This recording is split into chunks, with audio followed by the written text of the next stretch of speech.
Hello दोस्तों, आज इस लेक्चर में एक बार फिर से हम क्लास 11th के मैथ्स का रिलेशंस एंड फंक्शंस का टॉपिक लेकर आए हैं। और आज के लेक्चर में मैं आपको रिलेशंस के डेफिनेशंस, रिलेशंस के टाइप्स और रिलेशंस के अंडर आने वाले जितने भी टर्म्स हैं इन सब के बारे में आज हम इस लेक्चर में आपको बताएंगे। तो वीडियो को आप बिना स्किप करके आखिरी तक देखेंगे और जितने भी फैक्ट्स और कॉन्सेप्ट्स मैं इस लेक्चर के अंडर आपको बताऊंगा इन सब के नोट्स आप ज़रूर तैयार करेंगे। तो स्वागत है आपका हमारे इस चैनल पर। आइए शुरू करते हैं एक और नया प्यारा सा lecture. Last lecture relation and functions के अंडर मैंने आपको कार्टेशियन प्रोडक्ट्स ऑफ सेट्स के बारे में बताया था। हम एग्जाम्पल से एक बार फिर इसे समझ लेते हैं, तब हम रिलेशंस के टॉपिक्स को समझेंगे। जैसे हम मान लेते हैं सेट ए में एलिमेंट है 1 और 2 और सेट बी में एलिमेंट है 3। ये दोनों ही नॉन एम्प्टी सेट्स हैं, आप देख सकते हैं। और यहाँ पे Cartesian product of set A and set B, जिसका वैल्यू ऑर्डर पेयर, इसके अंडर सारा एलिमेंट्स ऑर्डर पेयर होगा, जिसमें ईच ऑर्डर पेयर में पहला एंट्री सेट ए का होगा और दूसरा एंट्री सेट बी का होगा। तो यहाँ पे 1 से 1,3 और 2 से 2,3, ठीक है। तो यहाँ पे Cartesian product of set A and set B के इनसाइड यह दो order pair as an element यहाँ पर आपको दिख रहे होंगे।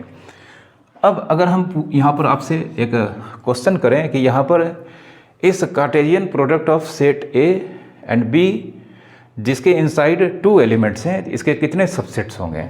तो यहाँ पे total subsets of Cartesian product of A and B बराबर इसका किसी भी सेट्स का टोटल कितना सबसेट्स होता है, इसका निकालने का फॉर्मूला है 2 की power number of element in that set. तो यहाँ पे number of elements in Cartesian product of A and B, जिसे हम इस तरह से लिखते हैं, यह सिंबल है इसका, जिसे cardinal number of A cross B बोला जाता है या cardinal number of Cartesian product of set A and B बोला जाता है। अब यहाँ पे Cartesian product of set A and B में 2 एलिमेंट्स हैं, मतलब टोटल ए एंड बी के कार्टेशियन प्रोडक्ट्स के यहाँ पे 4 सबसेट्स होंगे, ठीक है। अब ये चीज़ आपको अभी एग्जैक्टली याद रखना है और इसी को हम यहाँ पर रिलेशंस के अंदर ये डेफिनेशन में आएगा, फिर हम आपको इन सब बातों को इस एग्जांपल्स के थ्रू समझा देंगे, ठीक है। ये सब आप जानते होंगे, हमने आपको अपने प्रीवियस लेक्चर्स में ये सब बताया है। और अगर आप कार्टेशियन प्रोडक्ट्स या इससे रिलेटेड कुछ भी फैक्ट्स को नहीं जानते हैं या किसी भी तरह का इसमें आपको कन्फ्यूजन है, तो आप हमारे प्रीवियस लेक्चर्स को देख लें। उसमें मैंने सारे facts Cartesian product of sets और ऑर्डर्ड पेयर के बारे में बताया है, ठीक है। और रिलेशंस को समझने के लिए आपको कार्टेशियन प्रोडक्ट ऑफ सेट्स के बारे में मतलब थोड़ा बहुत आइडिया तो होना ही चाहिए, ठीक है। अब हम यहाँ पे रिलेशन को डिफाइन करते हैं। पहले रिलेशन, ठीक है। रिलेशन एक नॉन एम्प्टी सेट के एलिमेंट से दूसरे नॉन एम्प्टी सेट के बीच होता है और यह दोनों नॉन एम्प्टी सेट के कार्टेशियन प्रोडक्ट का एक सबसेट होता है। तो इसे डिफाइन किया गया है ए रिलेशन, जिसका नाम मान लेते हैं यहाँ पर आर है और इसका डायरेक्शन है from a non empty set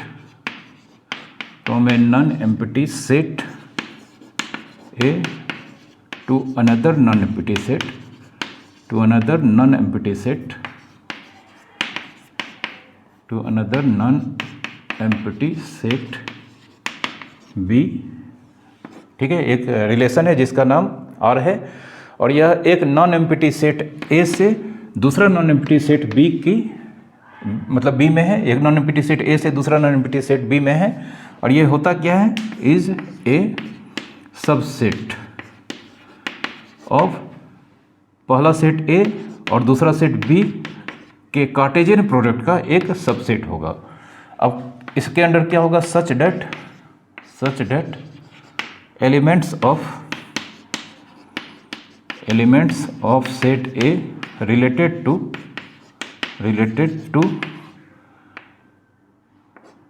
elements of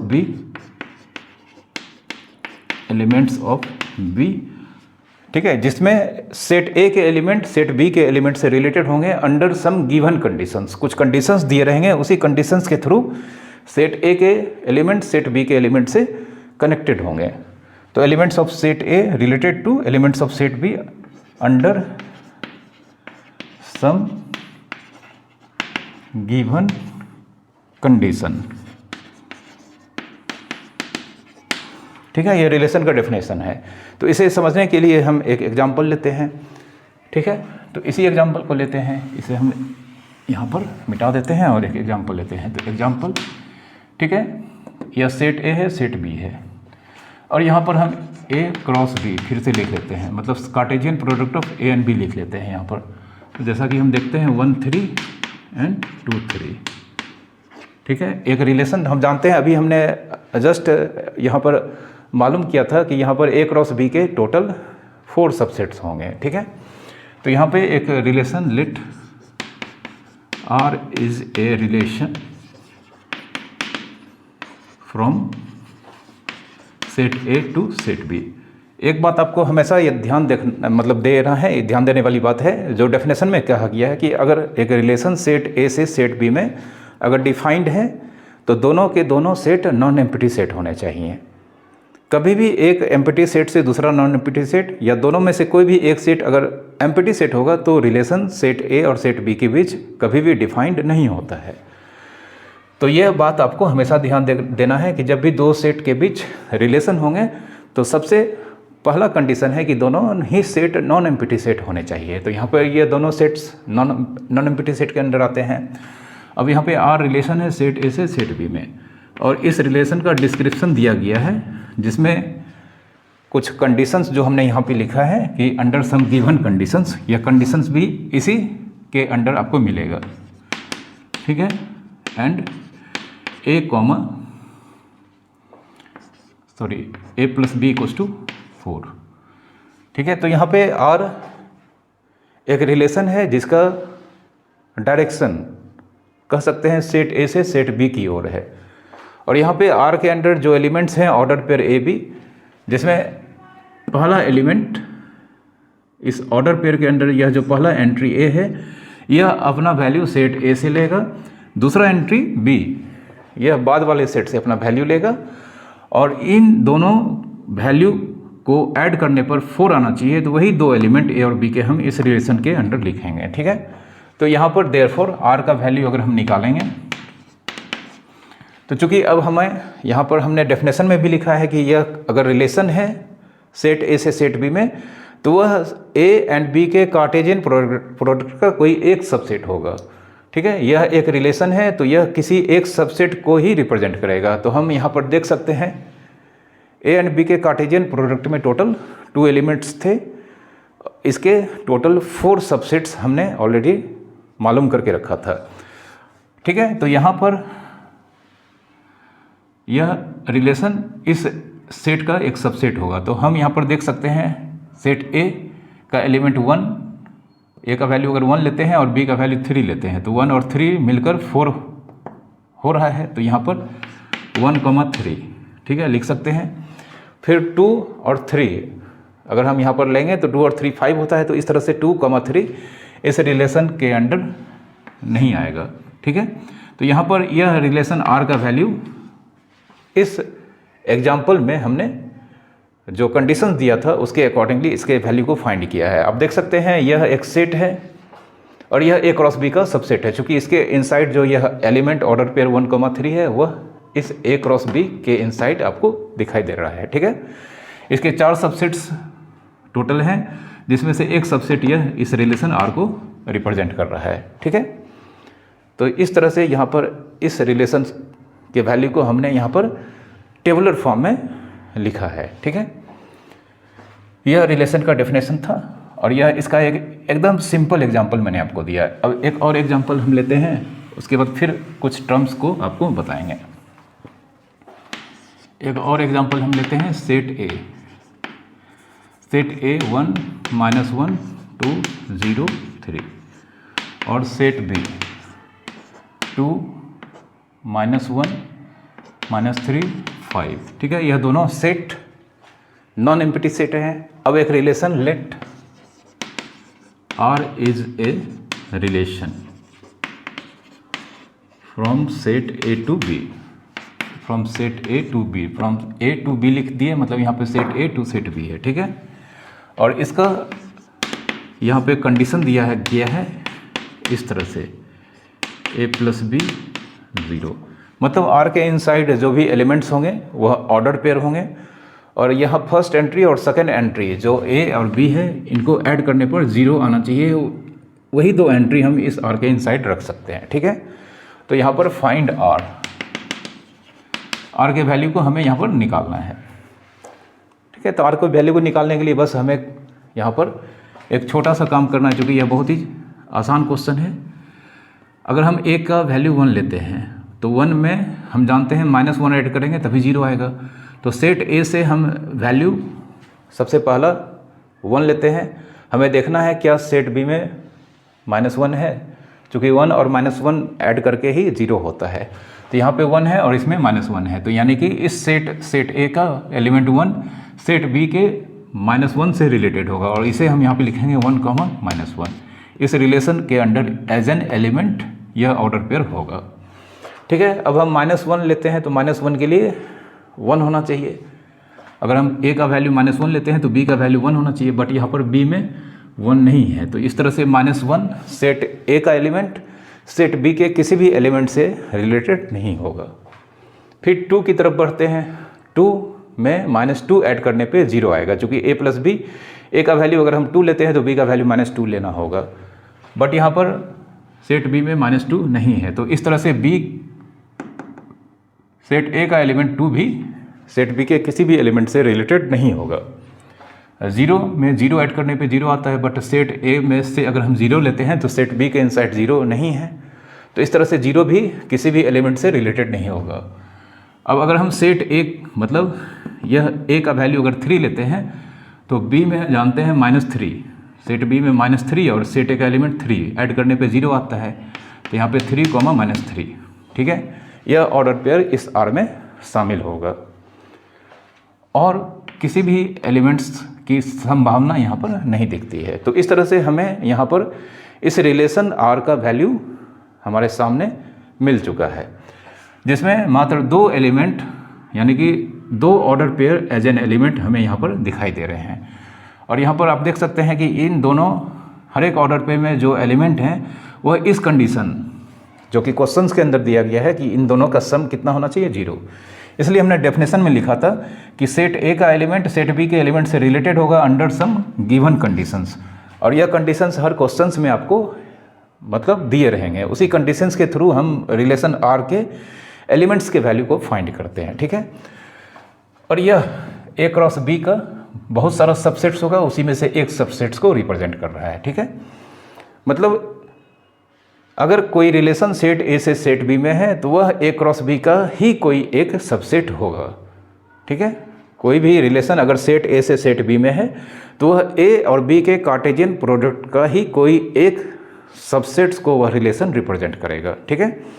तो अगर हम पूछेंगे कि सेट A से सेट B के बीच कितने रिलेशंस हैं, अगर दोनों सेट फाइनाइट सेट हैं, अगर set A set B finite sets हैं तो A और B के बीच टोटल कितने रिलेशंस हो सकते हैं। तो according to definition set A और सेट B के कार्टेशियन प्रोडक्ट का एवरी सबसेट एक डिस्टिंक्ट रिलेशंस को रिप्रेजेंट करेगा, यानी कि सेट A और सेट B के कार्टेशियन प्रोडक्ट्स के सारे सबसेट्स ही एक रिलेशंस को रिप्रेजेंट करेंगे जो कि सेट A से सेट B में होंगे, ठीक है। तो इस चीज़ को अभी हम देखेंगे, लेकिन यहाँ पर इस एग्जांपल से हम कुछ और सिंबल्स जो लिखा जाता है उसको यहाँ पर जान लेते हैं, ठीक है। तो इस रिलेशन R का वैल्यू हमें मिल चुका है। अब 1, -1 यह ऑर्डर पेयर इस रिलेशन R का एलिमेंट है, ठीक है। Order pair 1, -1 belongs to R। इसे हम लोग लिखते हैं it can be written as इसे इस तरह से भी लिखते हैं। कौन सा एलिमेंट सेट A का 1 रिलेटेड है किस एलिमेंट के साथ और किस रिलेशन के थ्रू है। तो यहाँ पे 1 फर्स्ट एंट्री लिखते हैं, बीच में रिलेशन का नाम लिखते हैं और ये 1 किस एलिमेंट से रिलेटेड है, -1 से, तो उसके बाद -1 लिखते हैं, ठीक है। तो यहाँ पे इसे पढ़ते हैं 1 is related to -1 by relation R, इसे पढ़ते हैं 1 is related to -1 by the relation R। उसी तरह से यहाँ पे ऑल्सो हम लिख सकते हैं 3R - 3, चूँकि 3, -3 ऑर्डर पेयर इस रिलेशन R में है, तो हम कह सकते हैं 3 रिलेटेड है -3 से बाय द रिलेशन R। और इस चीज़ को हम यहाँ पर रिप्रेजेंट करेंगे जिस सिंबल से, वह सिंबल यहाँ पर आपको दिखाई पड़ रहा होगा 3R - 3। इसे पढ़ते हैं 3 is related to -3 by the relation R, ठीक है। तो इन सारे सिंबल्स के मीनिंग्स और किस तरह से इसे लिखना है, किस तरह से समझना है, किस तरह से इसे रीड करेंगे, राइट करेंगे, ये सब आपको याद रखना है, ठीक है।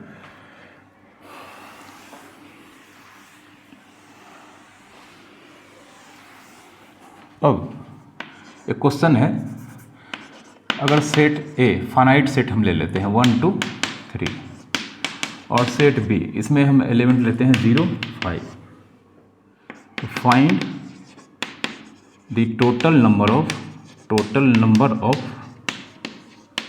Relations, find the total number of relations from set A to set B, ठीक है। तो यहाँ पर हमें इस सेट ए से सेट बी के बीच टोटल कितने distinct means different relations exist करेंगे, इनके वैल्यूज़ पता करना है, ठीक है। तो सिंस जानते हैं कि सेट ए क्रॉस बी का, सेट ए क्रॉस बी भी एक सेट होता है, तो Cartesian product of set A and B का एवरी सबसेट एक सबसेट होता है। Cartesian product of set A and set B का एवरी सबसेट एक रिलेशन होता है सेट ए से सेट बी में। तो हम यहाँ पर एज, इस चीज़ को हम बार बार नहीं लिखेंगे, सिर्फ अभी आपको समझाने के लिए और आपको याद रखने के लिए इस चीज़ को लिखना है। जब हम क्वेश्चन को सॉल्व करेंगे तो इन बातों को यहाँ पर जिक्र नहीं करना है। तो as we know that every subset of Cartesian product of A and B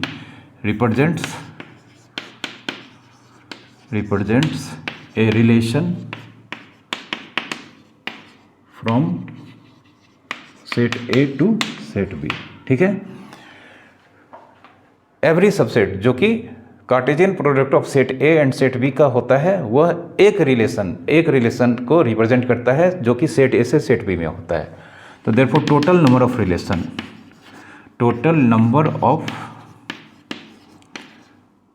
distinct relation, total number of distinct relation from set A to set B equals to total subsets of Cartesian product of A and B. इसे याद रखना है आपको। Total number of distinct relations from set A to set B is equals to total subsets of Cartesian product of A and B. और यहाँ पर इसका answer होगा 2 पे power n A cross B, मतलब 2 पे पावर इसमें 3 एलिमेंट हैं और इसमें 2 एलिमेंट हैं, तो 2 पे पावर 6 मतलब 64, ठीक है। यहाँ पर सेट ए से सेट बी के बीच टोटल जो डिस्टिंक्ट रिलेशंस होंगे उसका नंबर 64 होगा, ओके। इस फॉर्मूला को आपको याद रखना है, इससे बहुत सारे ऑब्जेक्टिव क्वेश्चंस बनते हैं और आपको इस तरह के क्वेश्चंस कॉम्पिटिटिव एग्जामिनेशन में पूछे जाते हैं, ठीक है। आइए कुछ और एग्जांपल्स लेते हैं, इसमें फिर हम आपको नए नए टर्म्स के बारे में बताएंगे। यहाँ पर एक एग्जांपल है, R is a relation from N to W। R is a relation from set N means natural number to W means whole number, ठीक है। यहाँ पे R के बारे में कहा गया कि R रिलेशन है नेचुरल नंबर से होल नंबर में, और यहाँ पे डिस्क्रिप्शन दिया गया है R का all order pair X, Y, ठीक है, x plus y equals to 6। X plus y का सम 6 होना चाहिए, तो फाइंड आर, ठीक है। तो हम जानते हैं सबसे पहले नेचुरल नंबर के वैल्यू को लिखते हैं 1 2 3। इन्फिनाइट सेट होता है, होल नंबर भी इन्फिनाइट सेट होता है, 0 1 2 3, इसमें भी इन्फिनाइट नंबर ऑफ एलिमेंट्स होते हैं, ठीक है। तो अब यहाँ पे आर, तो अगर हम 1 लेंगे नेचुरल नंबर का, जानते हैं यहाँ पर x अपना value first set natural number से लेगा और y अपना वैल्यू बाद वाले सेट होल नंबर से लेगा, और उन्हीं x और y को हम इस ऑर्डर पेयर के अंडर डालकर इस रिलेशन के अंदर लिख सकते हैं जिनके सम 6 होने चाहिए। तो अगर हम नेचुरल नंबर में से नंबर 1 लेते हैं तो होल नंबर में हमें आगे 5 मिलता है और इन दोनों का सम 6 होगा, तो 1 रिलेटेड होगा 5 से, ठीक है। उसी तरह से अगर हम 2 लेते हैं तो जानते हैं 4, 2 के साथ 4 ऐड करने पे 6 होगा।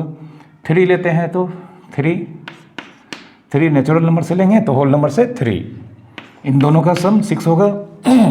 फिर इसमें से अगर हम 4 लेते हैं, 4 होल नंबर में 2 लेंगे तो 4 और 2 6 हो जाएगा, तो यह ऑर्डर पेयर 4, 2 इस रिलेशन आर का एलिमेंट होगा। फिर 5 लेते हैं तो होल नंबर का 1 हमें लेना होगा। फिर अगर हम 6 लेते हैं तो होल नंबर का हमें 0 लेना होगा।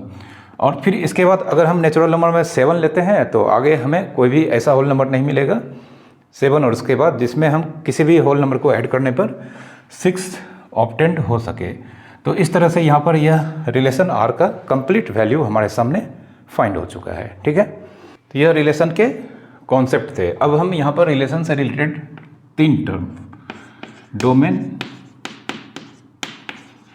Codomain and range, domain, codomain and range, यह 3 अलग अलग टर्म्स हैं, इनके बारे में समझते हैं, ठीक है। तो समझने के लिए सबसे पहले हम एक एग्जांपल ले लेते हैं, एग्जांपल के थ्रू हम समझ लेंगे, उसके बाद फिर हम इसे आपको एज ए डेफिनेशन क्या होता है बता देंगे। तो एक एग्जांपल लेते हैं जिसमें हम सेट ए 1 2 0 1 2 0 3 5 6 और सेट बी, इसमें हम ले लेते हैं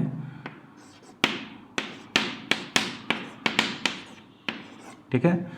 तो यहाँ पर दोनों ही सेट नॉन एम्प्टी सेट हमें लेना था, तभी तो ए और बी के बीच यहाँ पर रिलेशन एग्जिस्ट करता, ठीक है। एक रिलेशन हम यहाँ पे एज्यूम कर लेते हैं, R is a relation from set A to set B. यहाँ पर आर एक रिलेशन है जो कि सेट ए से सेट बी में डिफाइंड है, ठीक है। और इस रिलेशन का डिस्क्रिप्शन कुछ इस तरह से है, ठीक है। X comma y and x plus y equals to 6। इस रिलेशन आर का यहाँ पर डिस्क्रिप्शन है कि all order pair x comma y इसका वैल्यू होगा और इसमें एक्स और वाई को ऐड करने पर 6 मिलना चाहिए, ठीक है। अब हम इस आर के वैल्यू को सबसे पहले फाइंड कर लेते हैं। तो यहीं पर हम इसे लिखते हैं आर का वैल्यू। आर का वैल्यू क्या होगा, एक्स अपना वैल्यू सेट ए से लेगा, तो एक्स का वैल्यू अगर हम 1 लेते हैं तो 1 में कौन सा नंबर जोड़ने पे 6 आता है, ऑफ कोर्स 5 हम ऐड करेंगे, तो बी में कहीं पर भी हमें 5 नज़र नहीं आ रहा है, तो 1 बी के किसी भी एलिमेंट से रिलेटेड नहीं होगा। तो 1 के बाद हम 2 की ओर बढ़ते हैं। 2 में अगर हम x का वैल्यू 2 लेते हैं तो y का वैल्यू हमें 4 लेना होगा ताकि दोनों को ऐड करने पर 6 हो जाए। तो 2 x से लेंगे, सॉरी सेट ए से लेंगे और b से हमें 4 दिखाई दे रहा है, तो इस तरह से 2 4 से रिलेटेड होगा, ठीक है। उसके बाद अगर हम 0 लेते हैं तो 0 में 6 ऐड करना होगा, बट यहाँ पर b में 6 कहीं पर भी नहीं दिखाई दे रहा है, तो 0 किसी भी एलिमेंट से रिलेटेड नहीं होगा। 3 की बारी आती है तो 3 और 3 मिलकर 6 होता है, तो 3,3 इस रिलेशन आर में होगा।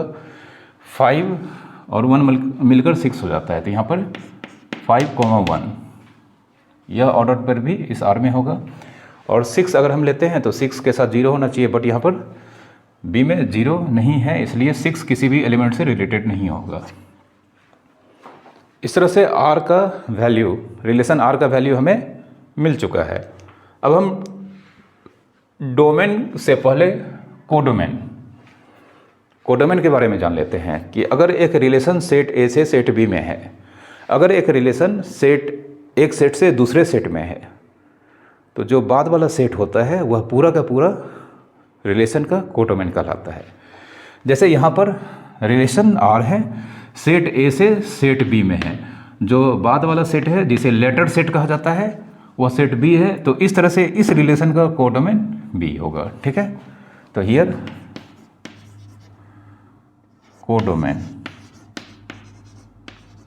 कोडोमेन ऑफ आर कौन सा सेट होगा? बी, जिसे लेटर सेट, आप याद रखेंगे लेटर सेट। जब भी रिलेशन एक सेट से दूसरे सेट में होगा तो जो बाद वाला सेट होगा, बाद वाले के लिए लेटर मतलब आफ्टर होता है, बाद वाले सेट के लिए यूज़ किया जाता है। तो जो बाद वाला सेट होगा वह पूरा का पूरा सेट उस रिलेशन का कोडोमेन होगा। ठीक है, कोडोमेन जनरली फाइंड करने नहीं दिया जाता है, यह क्वेश्चन को फॉर्म करने से पहले ही मालूम हो जाता है। ठीक है, अब हम डोमेन की तरफ आते हैं। ठीक है, तो डोमेन क्या होता है? डोमेन, अगर एक सेट से दूसरे सेट में रिलेशन है, किसी एक सेट से दूसरे सेट में कोई रिलेशन अगर डिफाइंड है या दिया गया है, तो जो फर्स्ट सेट का एलिमेंट्स रिलेशन में पार्टिसिपेट्स करता है, उसके कलेक्शंस, उसके सेट डोमेन कहलाते हैं। मैं एक बार फिर से बताने जा रहा हूँ कि अगर रिलेशन एक सेट से दूसरे सेट में है, तो जो फर्स्ट सेट है उनके वो सारे एलिमेंट्स जो रिलेशन में पार्टिसिपेट्स करते हैं, इन सारे एलिमेंट्स के कलेक्शंस रिलेशन का डोमेन कहलाता है। जैसे यहाँ पर रिलेशन सेट ए से सेट बी में डिफाइंड है, तो यहाँ पर हमें देखना है कि सेट ए के कौन से एलिमेंट्स इस रिलेशन आर के, मतलब इस रिलेशन में पार्टिसिपेट किया है। वो सारे एलिमेंट्स के कलेक्शंस, मतलब वो सारे एलिमेंट्स के कलेक्शंस का सेट डोमेन कहलाएगा। तो इसके लिए हमें रिलेशन आर के अंडर एवरी ऑर्डर पेयर में जो फर्स्ट एंट्री है, जानते हैं इसमें से फर्स्ट एंट्री अपना वैल्यू फर्स्ट सेट से लेगा, तो इस रिलेशन के अंडर एवरी ऑर्डर पेयर में जो फर्स्ट एंट्री का कलेक्शन होगा वही इस रिलेशन के अंडर ए के वो एलिमेंट्स होंगे जिन्होंने पार्टिसिपेट्स किया है। और इन एलिमेंट्स के कलेक्शन यहाँ पर आप देख रहे हैं, सेट ए का एलिमेंट 2, 3 और 5, मतलब सेट ए के 3 एलिमेंट 2, 3 एंड 5 ऐसे हैं जो यहाँ पर इस रिलेशन में इन्होंने पार्टिसिपेट्स किया है। तो इन 3 एलिमेंट्स जो कि सेट ए के हैं, इनका सेट इस रिलेशन आर का डोमेन कहलाएगा। तो हम यहाँ पर लिख देते हैं, इसकी जगह यहाँ पर नहीं है, हम यहाँ पर कहीं पर लिखते हैं। ठीक है, यहाँ पर लिखते हैं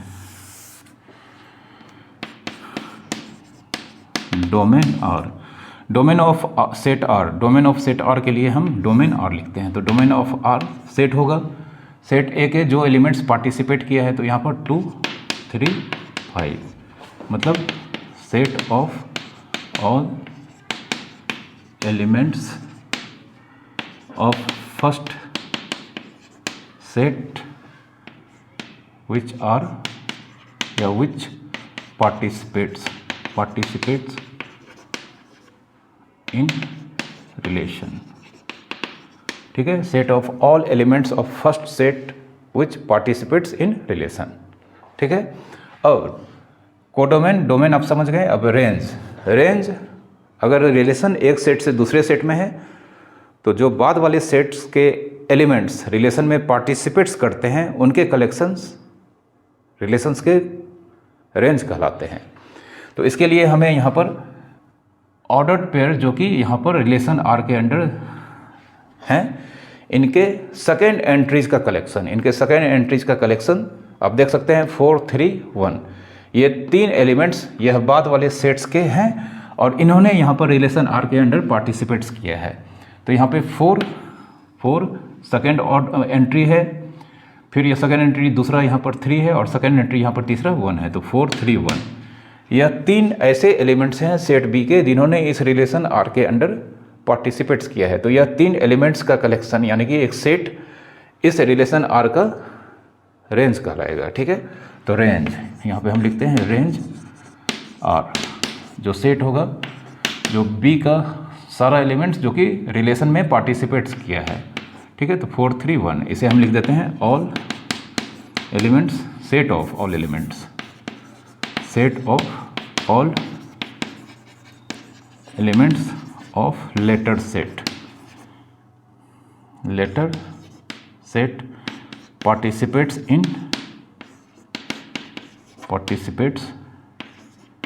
इन रिलेशन। ठीक है, ठीक है, ये सब मैंने आपको एग्जाम्पल से समझा दिया है। अब इसे हम एक डेफिनेशन के तौर पे लिख देते हैं। याद रखना है, एक फिगर से हम आपको समझा देते हैं और क्लियर हो जाएगा यहाँ पर डायग्राम के थ्रू।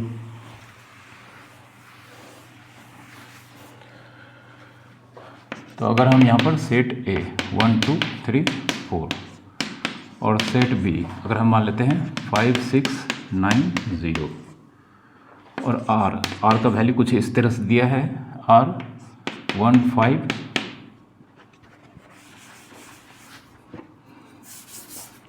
यहाँ पर रिलेशन आर का वैल्यू कुछ इस तरह से दिया है 1 5 4 0 3 0। ठीक है, और यहाँ पे R is relation from set A to B. ठीक है, इसी रिलेशन को हम डायग्राम के थ्रू यहाँ पर एक्सप्रेस कर सकते हैं। बट डायग्राम के थ्रू रिलेशंस को एक्सप्रेस करना यह जब बहुत छोटे छोटे सेट्स होते हैं तभी हम कर सकते हैं। एक बड़े सेट्स के लिए डायग्राम के थ्रू एक्सप्रेस करना एक थोड़ा मुश्किल काम है। ठीक है, तो यहाँ पर सबसे पहले देखना है कि रिलेशन का डायरेक्शन किस सेट से किस सेट की ओर है। तो सेट ए से सेट बी की ओर है, तो सेट ए को हम लेफ्ट साइड यहाँ पर, तो सेट के लिए जानते हैं यूनिवर्सल सेट के लिए रेक्टेंगल होता है, बाकी सारे सेट के लिए सर्कल होता है। ठीक है, तो यह सेट ए, इसके इनसाइड एलिमेंट यह 1 है, यह 2 है, यह 3 है और यह 4। फिर इसके बगल में हम यहाँ पर सेट बी लिखते हैं और इसके इनसाइड एलिमेंट है 5 6 9 0। ठीक है, और यहाँ पे रिलेशन का डायरेक्शन, सबसे पहले रिलेशन का जो नेम है वह आर है और सेट ए से सेट बी की और इसका डायरेक्शन है। तो हम यहाँ पर इस तरह से इस रिलेशन के सिंबल को इस एरो से रिप्रेजेंट करते हैं। आप देख रहे हैं एरो का जो डायरेक्शन है वह सेट ए से सेट बी की ओर है। तो यहाँ पर इसके ऊपर हम रिलेशन का नेम लिख देते हैं। तो यह एरो दिखा रहा है कि रिलेशन सेट ए से सेट बी की ओर है। अब इस रिलेशन के इनसाइड जो भी ऑर्डर्ड पेयर हैं उसमें हमें देखना है फर्स्ट एंट्री और सेकेंड एंट्री। तो फर्स्ट एंट्री सेट ए से अपना वैल्यू लेता है, सेकेंड एंट्री बी से अपना वैल्यू लेता है। तो 1 यहाँ पर रिलेटेड है 5 से। ठीक है, तो 1 से हम एरो 5 की ओर कनेक्ट कर देंगे। 1 से एक एरो निकलेगा जो 5 से कनेक्ट होगा। फिर 4 और 3 0 से हैं। ठीक है, तो 4 भी 0 के पास जाएगा और 3 भी 0 के पास जाएगा। तो इस तरह से इस रिलेशन का यह डायग्रामेटिक फॉर्म कहलाता है। ठीक है, चूँकि यह दोनों ही बहुत छोटे छोटे सेट्स थे इसलिए हमने इसे डायग्राम के थ्रू आसानी से एक्सप्रेस कर लिया। अगर यही एक फाइनाइट सेट्स होता है या एक ऐसे सेट्स होता है जिसमें काफ़ी ज़्यादा नंबर में एलिमेंट्स होंगे तो इस तरह के डायग्राम से हम इसे एक्सप्रेस कर मतलब नहीं पाएंगे, बहुत ही लेंदी हो जाएगा। इस तरह के डायग्राम के लिए काफ़ी सारा स्पेस चाहिए जो कि संभव नहीं है। ठीक है, अब यहाँ पर domain R is a relation from set A B. तो बाद वाला सेट यहाँ पर कोडोमेन रिलेशन का नाम आर लिखना है और यहाँ पर बी, सेट बी का नाम लिख देंगे और इसके वैल्यू को भी आप लिख सकते हैं यहाँ पर 5 6 9 0। ठीक है, domain of R relation R में डोमेन फर्स्ट सेट का वो सारा एलिमेंट्स जिन्होंने रिलेशन में पार्टिसिपेट किया है। तो आप देख सकते हैं 1 4 3 यह 3 एलिमेंट्स का सेट जो कि सेट ए के एलिमेंट्स हैं। सेट ए के सारे एलिमेंट्स भी कभी कभी शामिल हो जाते हैं, बट जो एलिमेंट्स सेट ए के यानी कि पहला सेट के फर्स्ट सेट के जो भी एलिमेंट्स रिलेशन में पार्टिसिपेट्स करता है उन्हीं को हम डोमेन के इनसाइड लिखना है।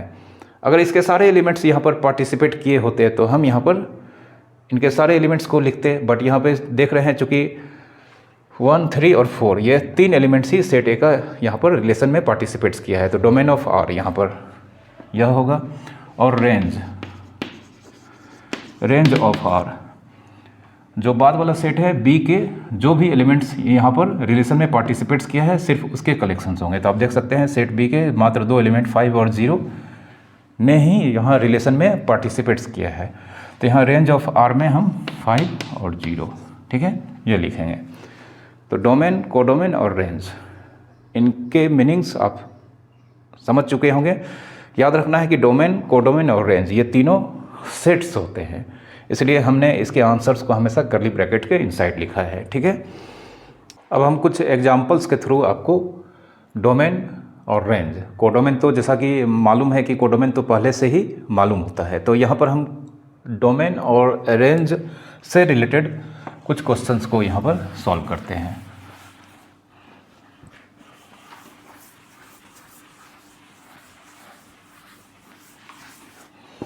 जैसे मान लेते हैं हमारे सामने एक क्वेश्चन है, if R is a relation from set z to z मतलब यहाँ पर सेट ऑफ इंटीजर्स, ठीक है, and R all order pair x, y where x into y equals to 25, ठीक है। तो हमें यहाँ पर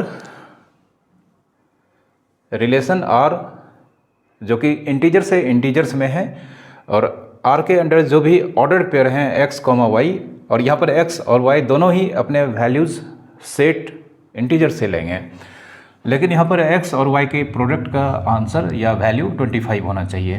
तो सबसे पहले हम यहाँ पर r निकालते हैं।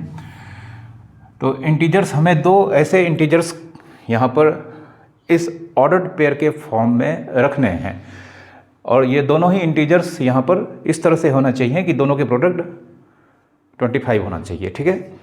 तो अगर हम यहाँ पर सबसे पहला इंटीजर 1 लेते हैं, तो जानते हैं 1 के साथ 25 रखना होगा, चूँकि 1 और 25 दोनों का प्रोडक्ट प्लस 25 होगा। फिर इसे हम उल्टा कर देते हैं, 25 1, यह भी तो इंटीजर है, फर्स्ट एंट्री यहाँ यह भी इंटीजर है और यह भी इंटीजर है। 1 के बाद दूसरा नंबर जिसका प्रोडक्ट किसी दूसरे इंटीजर्स के साथ 25 होगा, वह 2 तो नहीं हो सकता है, 3 भी नहीं हो सकता है, 5 होगा, 5 5, ठीक है। अब इसका उल्टा नहीं करेंगे, क्योंकि 5 और 5 इसका अगर हम रिवर्स कर देते हैं इन दोनों एंट्रीज का ऑर्डर, तो सेम ही एलिमेंट होगा, और एक सेट के अंदर कोई भी एलिमेंट को हम रिपीटेड फॉर्म में नहीं लिख सकते हैं, ठीक है। 5 के बाद आगे कोई भी नंबर अगर हम लेंगे तो वह 25 ही होगा, 25 ऑलरेडी लिखा जा चुका है। अब जानते हैं negative integer into negative integers positive integer होता है, इसी चीज़ को अब हम नेगेटिव इंटीजर्स के पेयर के साथ लेंगे। तो -1 -25, यह दोनों ही इंटीजर्स हैं, नेगेटिव इंटीजर्स हैं, और दोनों के प्रोडक्ट +25 होते हैं। फिर इन दोनों के ऑर्डर को हम चेंज कर देते हैं, तो -25 -1, और एक होगा -5 5। तो इस तरह से जितने भी पॉसिबल्स ऑर्डर्ड पेयर्स इंटीजर्स से बने हुए हो सकते हैं वो यहाँ पर आपके सामने दिखाई दे रहा है, और यह इस रिलेशन आर के वैल्यूज़ को रिप्रेजेंट करता है, ठीक है। तो यहाँ पर डोमेन रिलेशन का नाम आर है, सेट होता है।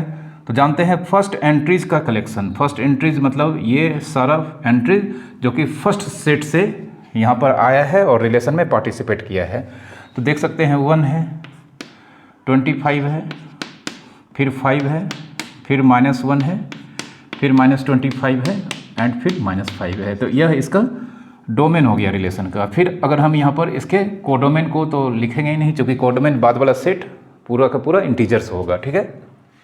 रेंज लिखते हैं, रेंज आर, यह भी सेट होगा, और यह रिलेशंस के अंडर जितने भी ऑर्डर्ड पेयर हैं इसके अंडर सेकेंड एंट्रीज के कलेक्शंस को रिप्रेजेंट करता है। तो 25 1 5, 25 1 5, आफ्टर दैट -25 -1,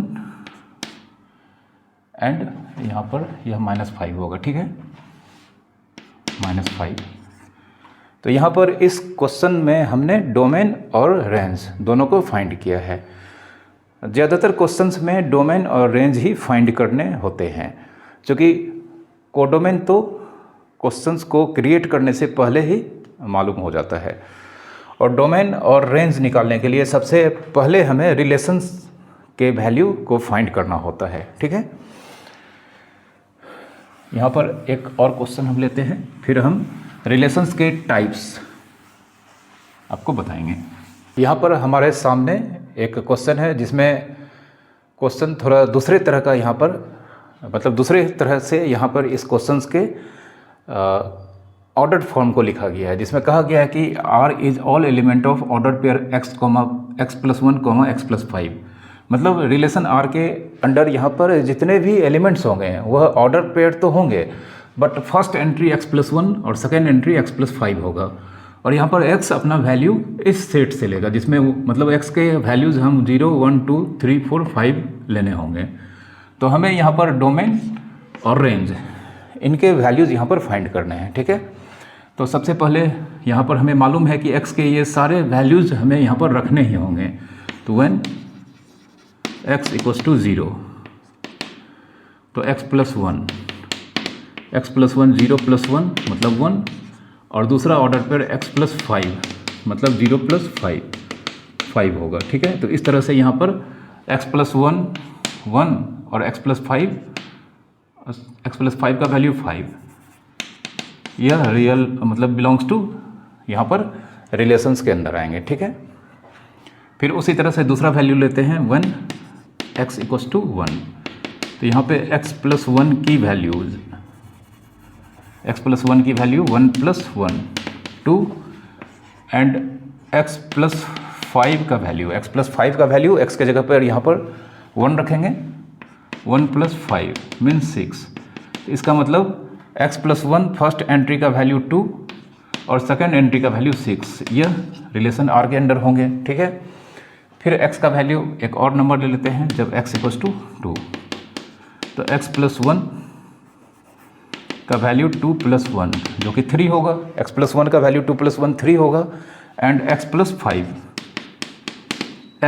5 का वैल्यू 2 + 5 मीन्स 7 होगा। तो देयरफॉर कह सकते हैं x + 1 फर्स्ट एंट्री यहाँ पर जब 3 होगा तो सेकेंड एंट्री यहाँ पर 7 होगा। ठीक है, तो इस तरह से हम 4 5 2 तक के लिए हमने लिखा है, और 3 4 5 को हम R के इनसाइड ही लिखेंगे। तो देयरफॉर यहाँ पे रिलेशन R का वैल्यू 1 के लिए हमारा करस्पॉन्डिंग ऑर्डर पेयर जो कि यहाँ पर रिलेशन के इनसाइड होगा वह 1, 5 होगा। फिर दूसरा ऑर्डर पेयर 2, 6 होगा। फिर तीसरा ऑर्डर पेयर 3, 7 होगा। ठीक है, 4 के लिए यह जानते हैं एक अधिक हो जाएगा, मतलब 4 के लिए नहीं है, 3 के लिए, 2 तक के लिए हमने निकाला था, अब 3 के लिए यह 4, और यहाँ पर अगर हम 3 रखते हैं तो 3 + 1 4, और यहाँ पर 3 रखते हैं तो 3 + 5 8। तो आप देख सकते हैं यहाँ पैटर्न है 1 2 3 4। ठीक है, 0 के लिए 1 था, 1 के लिए 2 था, और लास्ट 5 है, मतलब 6 तक हमें इस तरह से लिखना है। ठीक है, क्योंकि यहाँ पे x का लगातार मतलब जो नंबर्स है यहाँ पर x के वैल्यूज़ को रिप्रेजेंट करता है, वह कंसेक्यूटिव नंबर्स को रिप्रेजेंट करता है, और 0 से स्टार्ट होकर 5 तक गया है। तो 0 के लिए 1 है, तो हमें 5 तक के लिए हम जानते हैं 1 2 इस तरह से लिखते जाना है। 4 यह किसके लिए था, 3 के लिए। फिर 4 के लिए यह हो जाएगा 5, और 8 के जगह पे 9 होगा। ठीक है, फिर 4 के लिए हमने लिखा, फिर 5 के लिए यह हो जाएगा 6, और यह 9। 0 के लिए, 1 के लिए, 2 के लिए, 3 के लिए, 4 के लिए, 5 के लिए। तो ये सारे एलिमेंट्स से x के सारे वैल्यूज़ को लेकर यहाँ पर जो भी पॉसिबल ऑर्डर्ड पेयर्स हो सकता था वो हमने यहाँ पर इसके वैल्यू को फाइंड करके रिलेशन R का वैल्यू फाइंड कर लिया है। अब यहाँ पे डोमेन R, ठीक है, तो डोमेन R यहाँ पर ऑर्डर्ड पेयर, यहाँ पर हमें सेट्स चूँकि क्लियरली नहीं दिए गए हैं, किस सेट से किस सेट में रिलेशन है यह नहीं दिया गया है। हो सकता है यहाँ पर यह जो x जो भी यहाँ पर वैल्यूज़ लिया जा रहा है x के लिए, वह एक सेट से दूसरा सेट में जो रिलेशन होगा तो उस फर्स्ट सेट के कुछ वैल्यूज़ को यहाँ पर x के वैल्यूज़ के तौर पे जो कि रिलेशन R में शामिल हो रहा है उसको लिखा गया है। तो हमें यहाँ पर रिलेशंस के वैल्यू को देखकर यहाँ पे डोमेन का वैल्यू निकालना है, और रिलेशंस के अंडर जो ऑर्डर्ड पेयर हैं उसमें फर्स्ट एंट्रीज के कलेक्शंस डोमेन के एलिमेंट्स होंगे। तो यहाँ पे 1 2 3 4 5 6, ठीक है, 1 2 3 4 5 6, ठीक है। यह domain of this relation R के वैल्यू को रिप्रेजेंट करता है। फिर रेंज ऑफ R, इसके लिए हमें फिर से रिलेशंस के इनसाइड एवरी ऑर्डर्ड पेयर के अंडर सेकेंड एंट्रीज के कलेक्शंस को रिप्रेजेंट करना होगा। तो 5 6 7 8 9 और यह 10 होगा, सॉरी यह 10 होगा, 5 + 5 10 होता है, ठीक है। तो 5 6 7 8 9 10, 5 6 7 8 9 एंड 10, ठीक है। तो यहाँ पर यह डोमेन और रेंज के वैल्यू इस क्वेश्चन के लिए हमने फाइंड किया है। आप इस क्वेश्चन को खुद से बनाएंगे। यहाँ पर फिर से एक क्वेश्चन हमारे सामने है जिसमें सेट ए का वैल्यू दिख रहा होगा आपको, सेट बी के वैल्यू भी यहाँ पर दिए गए हैं, और रिलेशन आर सेट ए से सेट बी में है। और यहाँ पे आर के अंडर जो भी ordered pair A comma B है, जिसमें बी मतलब सेकेंड एंट्रीज फर्स्ट एंट्रीज के स्क्वायर के इक्वल्स होना चाहिए। तो हमें यहाँ पर डोमेन और रेंज के वैल्यू को फाइंड करना है। तो इसके लिए सबसे पहले हम रिलेशन आर के वैल्यू को फाइंड करते हैं।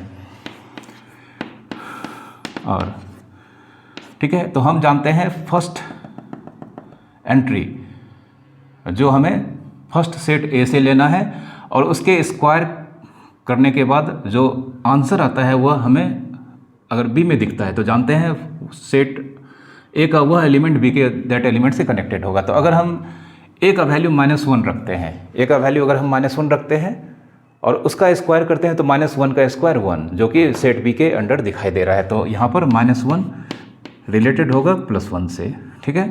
फिर हम -2 ए का वैल्यू लेने जा रहे हैं और उस ए के वैल्यू का स्क्वायर करेंगे। इट मीन्स -2 के वैल्यू को अगर हम स्क्वायर करते हैं तो मेरा आंसर 4 आता है, जो कि सेट बी में यहाँ पर मौजूद है। तो यहाँ पर -2 4 से रिलेटेड होगा। फिर हम ए का वैल्यू 3 लेते हैं और 3 का स्क्वायर 9 होता है, और यहाँ पर 9 बी के एलिमेंट में है तो 3 रिलेटेड होंगे 9 से। फिर 4 का 16 होता है, लेकिन यहाँ पर बी के इनसाइड 16 एक मतलब एलिमेंट नहीं है, तो 4 यहाँ पर बी के किसी भी एलिमेंट से रिलेटेड नहीं होंगे। फिर 1 का स्क्वायर 1, तो इस तरह से 1 से रिलेटेड होगा। 0 का स्क्वायर 0 होता है और बी में 0 नहीं है, तो बी का किसी भी एलिमेंट से रिलेशन नहीं होगा। और 5 का स्क्वायर 25 होता है और बी में 25 भी नहीं है, तो 25 नहीं होने के कारण ए का एलिमेंट 5 किसी भी एलिमेंट से रिलेटेड नहीं होगा। तो अल्टीमेटली हमारा रिलेशन आर का कंप्लीट वैल्यू यहाँ पर फाइंड हो चुका है। अब डोमेन लिखने का काम, जो कि बहुत ही जल्दी यहाँ पर आसानी से कर सकते हैं। डोमेन रिलेशन के इनसाइड एवरी ऑर्डर्ड पेयर में फर्स्ट एंट्रीज के कलेक्शंस का यहाँ पर वैल्यू लिखना है। तो -1, फिर -2, 3 और 1, यह रिलेशन आर के डोमेन का वैल्यू यहाँ पर कहलाएगा। फिर हमें रेंज लिखना है, तो रेंज ऑफ आर, यह रिलेशन आर के इनसाइड एवरी ऑर्डर्ड पेयर के अंडर सेकेंड एंट्रीज का कलेक्शन होता है, मालूम है आपको। तो 1 लिखेंगे, फिर दूसरा 4 है, फिर 9 है, फिर 1 है। तो यहाँ पर देख सकते हैं कि यहाँ पर 2 बार 1 आया है, लेकिन जैसा कि हम जानते हैं कि एक सेट के अंदर किसी भी एलिमेंट को हम एक बार से अधिक नहीं लिख सकते हैं। तो एक बार हम 1 ऑलरेडी लिख चुके हैं, तो दूसरा बार अगर यहाँ पर फिर से हमें 1 दिखाई दे रहा है तो हम दोबारा उसे नहीं लिखेंगे, ठीक है। तो यह इसका डोमेन और रेंज का आंसर हो गया। अब हम आपको रिलेशंस के टाइप्स इसके बारे में बताने जा रहे हैं, तो इसे ध्यान से आप समझेंगे। Type of relations, type of relations, सबसे पहला जो इम्पोर्टेंट टाइप्स है वो रिलेशन इन सेल्फ है। Relation in self,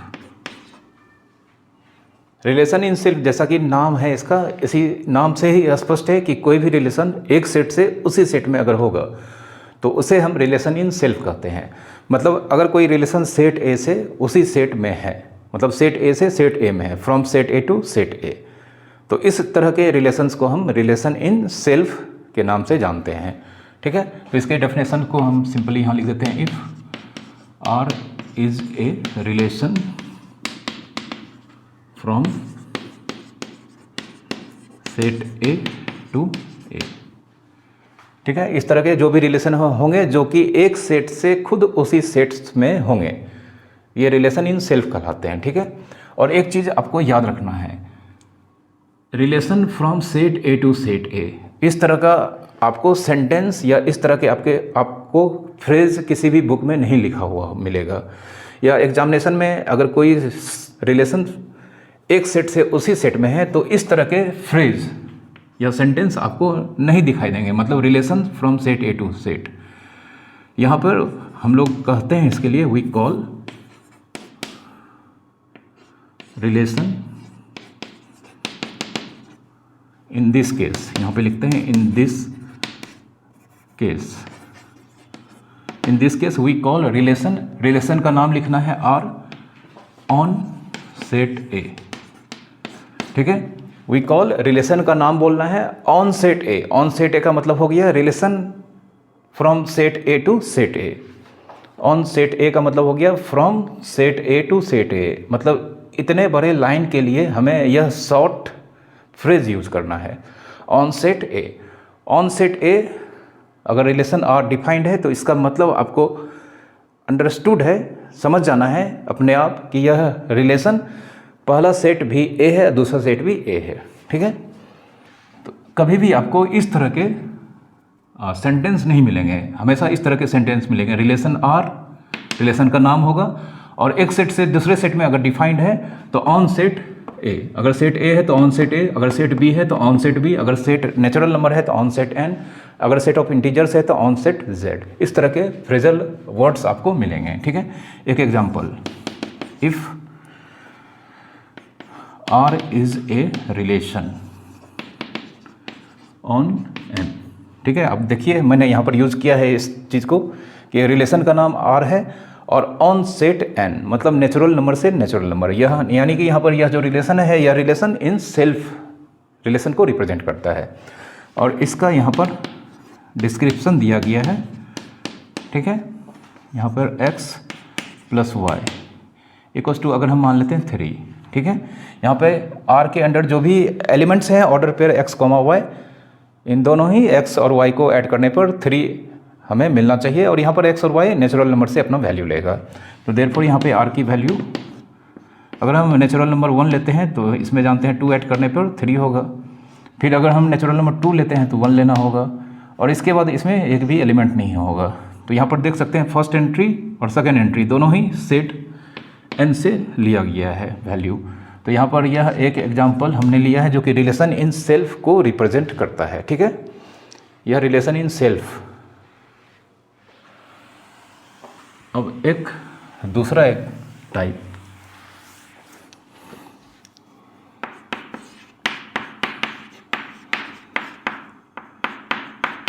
identity relation. Identity relation, identity relation सबसे पहले यह सेल्फ में होता है, मतलब एक सेट से उसी सेट में होगा। ठीक है, और एक सेट से उसी सेट में तो होगा, मतलब सेल्फ रिलेशन तो होगा ही। इसके अलावे इसमें कुछ खास कंडीशंस होते हैं जिसके कारण से यह आइडेंटिटी रिलेशंस के नाम से जाना जाता है, और यह बहुत ही इंपॉर्टेंट रिलेशन है। इसका डेफिनेशन है, if R is a relation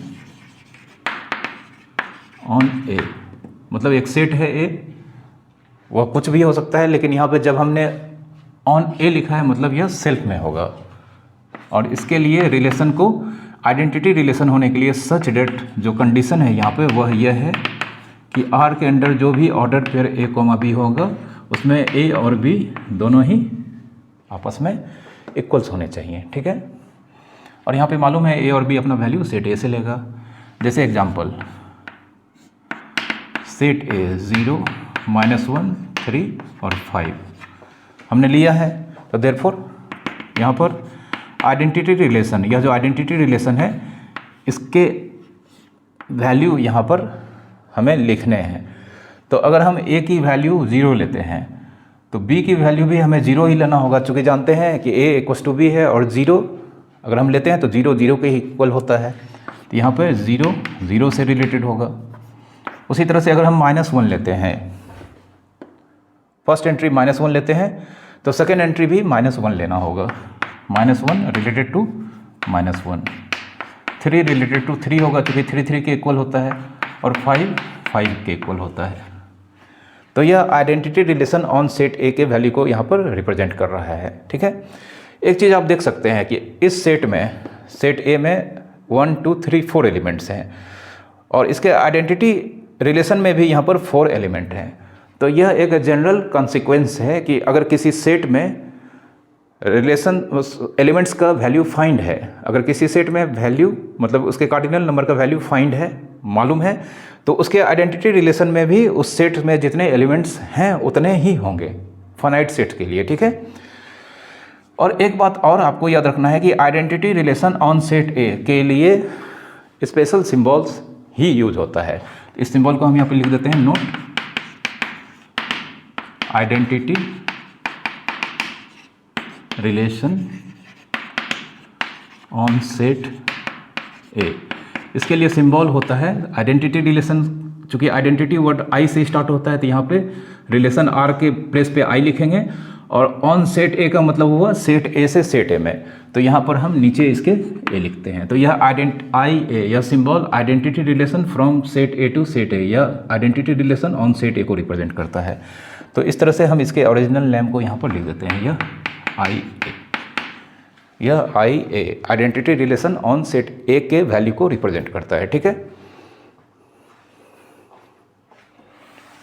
तो इस तरह से अगर हम आपको एक क्वेश्चन दें, फाइंड आई एन, तो यह सिंबल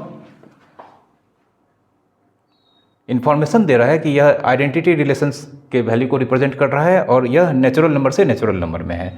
तो इसका अगर हम आंसर लिखेंगे आई एन, तो फर्स्ट नेचुरल नंबर 1 से रिलेटेड होगा, 2 से रिलेटेड होगा, 3 से रिलेटेड होगा और इस तरह से इसमें इन्फिनाइट नंबर ऑफ एलिमेंट्स होंगे। यह आइडेंटिटी रिलेशन ऑन एन के वैल्यू को यहाँ पर रिप्रेजेंट करता है। ठीक है, बहुत ही आसान है, आप आसानी से समझ चुके होंगे। तो आप IW IZ इन दोनों का वैल्यू फाइंड कर लेना। ठीक है, इन दोनों का वैल्यू आप फाइंड करेंगे खुद से और उम्मीद करता हूँ कि आपको इसमें किसी भी तरह की कठिनाई नहीं होगी। यहाँ पर मैं इसको सॉल्व नहीं करने जा रहा हूँ। ठीक है, नेक्स्ट रिलेशन के टाइप की ओर बढ़ते हैं जिसे यूनिवर्सल रिलेशन कहा जाता है।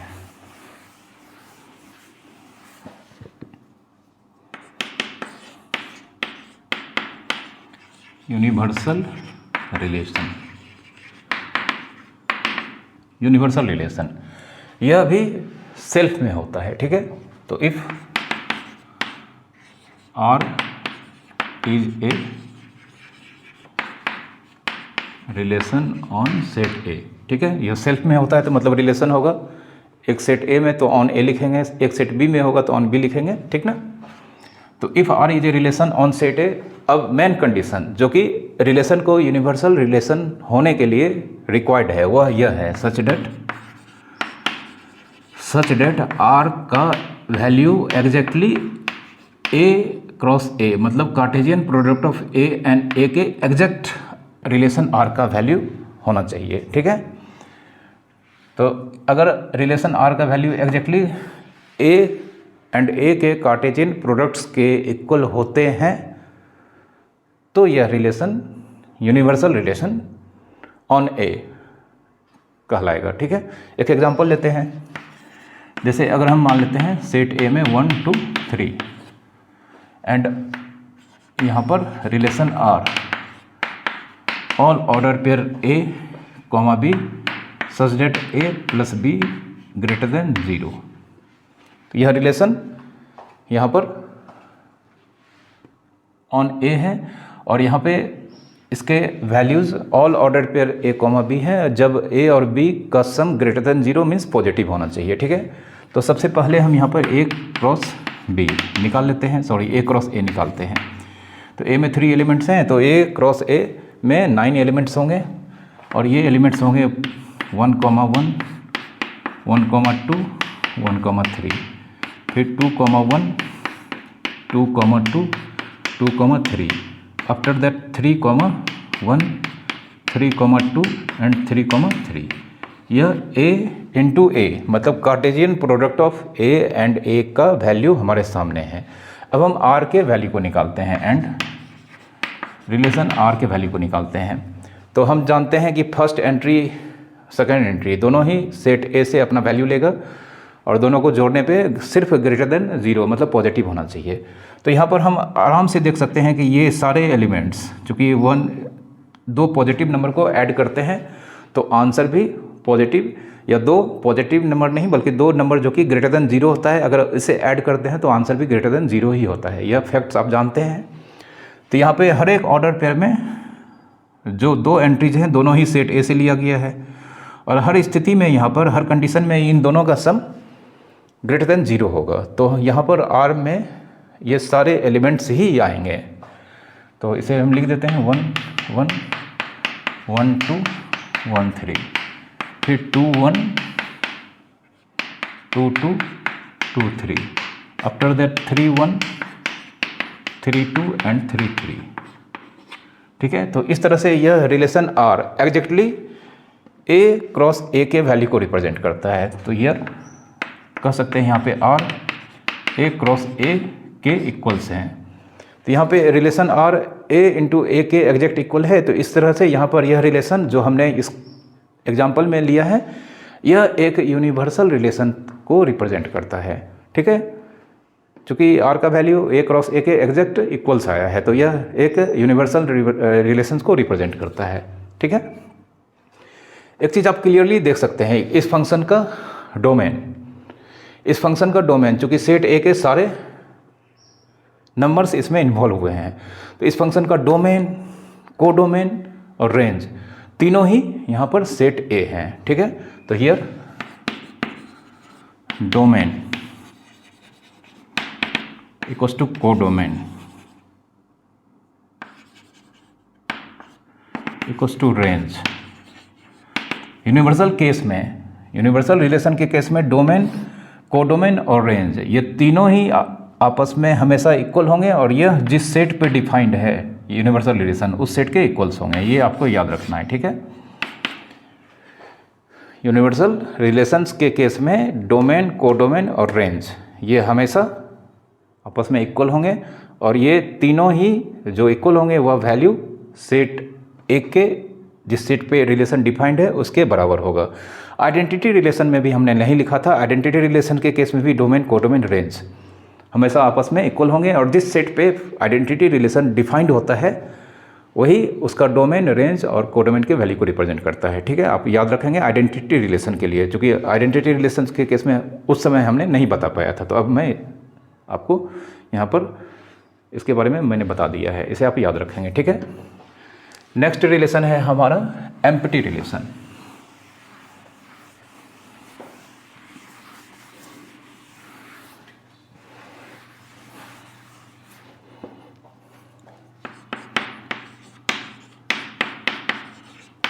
एम्प्टी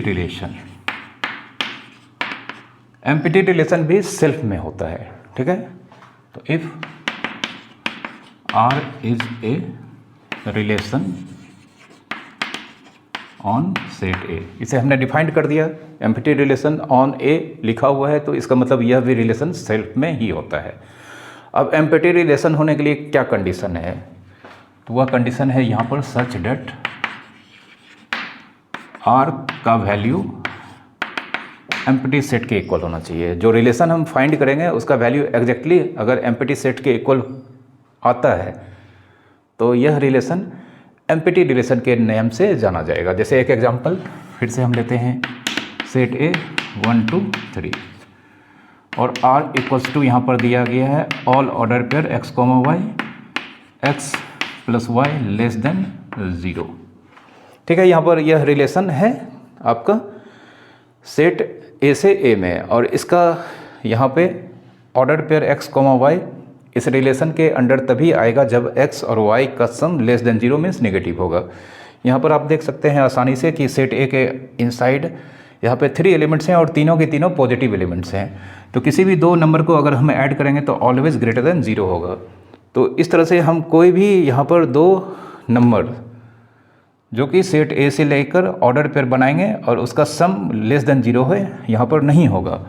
तो यहाँ पर इस कंडीशन में r का वैल्यू अगर हम फाइंड करने जाएंगे तो इसमें एक भी order pair as an element हमें यहाँ पर नहीं मिलेगा। तो यह मतलब वैकेंट रह जाएगा और इस तरह के सेट को हम जानते हैं एम्प्टी सेट बोलते हैं। तो यहाँ पे r का वैल्यू एम्प्टी यहाँ पर सेट आया है। इस तरह से r एम्प्टी रिलेशन को रिप्रेजेंट करता है, r एम्प्टी रिलेशन,